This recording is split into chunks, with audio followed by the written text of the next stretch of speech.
এই নাও তোমার ডিভোর্সের পেপার আর কামিনের 5 লাখ টাকা। এখন থেকে তুমি তোমার মতো আর আমি আমার মতো বাঁচবো।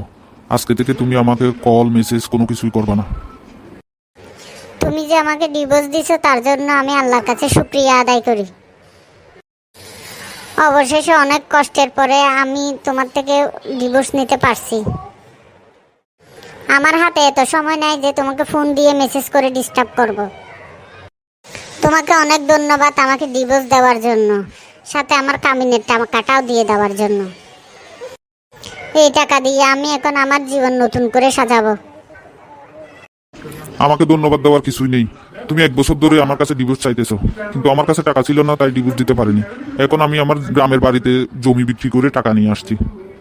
ঠিক আছে, যাই হোক, এখন থেকে তুমি তোমার মতো থাকবো, আমি আমার মতো থাকবো। আর শুনো, পারলে তোমার জীবনটাকে নতুন করে সাজিয়ে নিও। আমি তো আমার জীবনটা নতুন করে সেটেল করে নিব।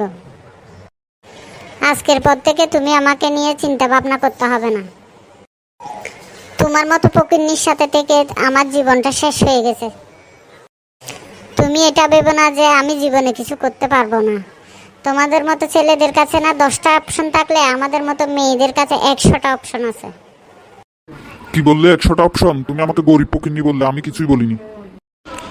কিন্তু 100টা অপশন এটা কি, এটা তো বুঝতে পারলাম না। আমরা মেয়েরা ছেলেদের খুঁজে বের করতে হয় না, ছেলেরাই আমাদের খুঁজে বের করে। আমাদের মতো মেয়েদের পিছনে শত শত ছেলে লাইন ধরে বসে আছে, আমরা পাত্তাই দিই না। আমার মাথায় যে কি শয়তানে ধরছে, তোমার মতো ফকিন্নি ছেলের সাথে প্রেম করে বিয়ে করছি। শুধু এই একটা কারণে আমার সারা জীবন আফসোস করতে হবে। যাই হোক, ডিভোর্স তো হয়ে গেছে, কামিনের টাকাটাও পেয়ে গেলাম। শুধু শুধু তুমি আমার জীবন থেকে 2টা বছর কেড়ে নিলে। শুধু শুধু নির্লজ্জের মতো হাসতেছো কেন?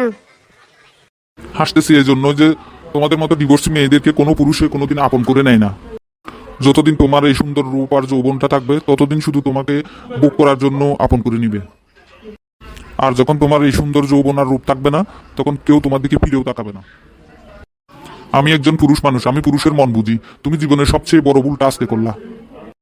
আমি কিন্তু মন থেকে তোমাকে ভালোবাসতাম, কিন্তু তুমি ছিলে পরপুরুষের প্রতি আসক্ত। তুমি যার কারণে ছেড়ে গেলে আমাকে আজকে, দেখবে সেই একদিন তোমাকে সর্বশান্ত করে রাস্তায় ফেলে রেখে চলে গেছে। তোমাদের মতো মেয়েরা ভালোটা রেখে খারাপটার প্রতি আসক্ত হও, আর ভালোটাকে দিনের পর দিন অবহেলা করো। ফালতু একটা লোক শুধু শুধু আমাকে জ্ঞান দিয়ে গেল। আমার কোনো চিন্তাই নেই। ডিভোর্সের 5 লাখ টাকা পাইছি, এগুলা নিয়ে আমি বয়ফ্রেন্ডের সাথে কয়দিন মজা করব। শুনো, একটা তারপর সংবাদ আছে, সেটেল করে নিব। আজকে আমি আমার জামাই কাছ থেকে ডিভোর্স নিয়ে নিছি, আর ডিভোর্সের 5 লাখ টাকাও নিয়ে নিয়েছি। তুমি এটা কি করলা? তুমি তোমার জামার কাছ থেকে ডিভোর্স নিয়ে নিলে? আরে ডিভোর্স না নিলে আমি তোমাকে বিয়ে করব কি করে? আমি তো ওকে একটুও ভালোবাসি না, আমি তোমাকে মন থেকে ভালোবাসি। তোমার এই মুহূর্তে ডিভোর্স নেওয়া কোনোভাবেই ঠিক হয় নাই। তুমি তো জানো আমি বেকার, তোমার জামাইয়ের টাকা দিয়েই আমি চলি। এখন তো তোমার হাজবেন্ড আর টাকা দিবে না, এখন তুমি কেমনে চলবা, আমি কেমনে চলবো?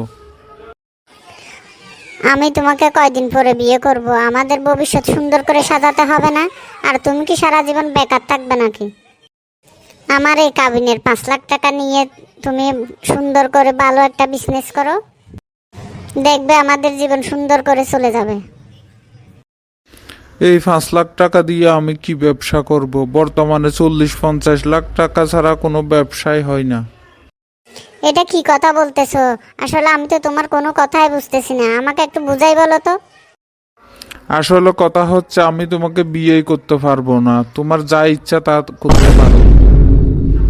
তুমি তোমার হাজবেন্ডকে ছেড়ে চলে আসছো, কয়দিন পরে যে আমাকে ছেড়ে চলে যাবে না তার কোনো গ্যারেন্টি আছে? দেখো তুমি, আমি চলে গেলাম, আমার এখানে কিছুই ভালো লাগছে না, তোমার যা ইচ্ছা তাই করতে পারো। আমার মা বোনদের একটা কথাই বলতে চাই, কারো প্ররোচনায় পড়ে নিজের সংসার নষ্ট করবেন না। একটা ডিভোর্সি মেয়েকে কোনো ছেলে গ্রহণ করতে চায় না, তার টাকা পয়সা রূপ যৌবনের জন্যই কাছে আসে। তাই প্ররোচনায় পড়ে নিজের সংসার নষ্ট করবেন না।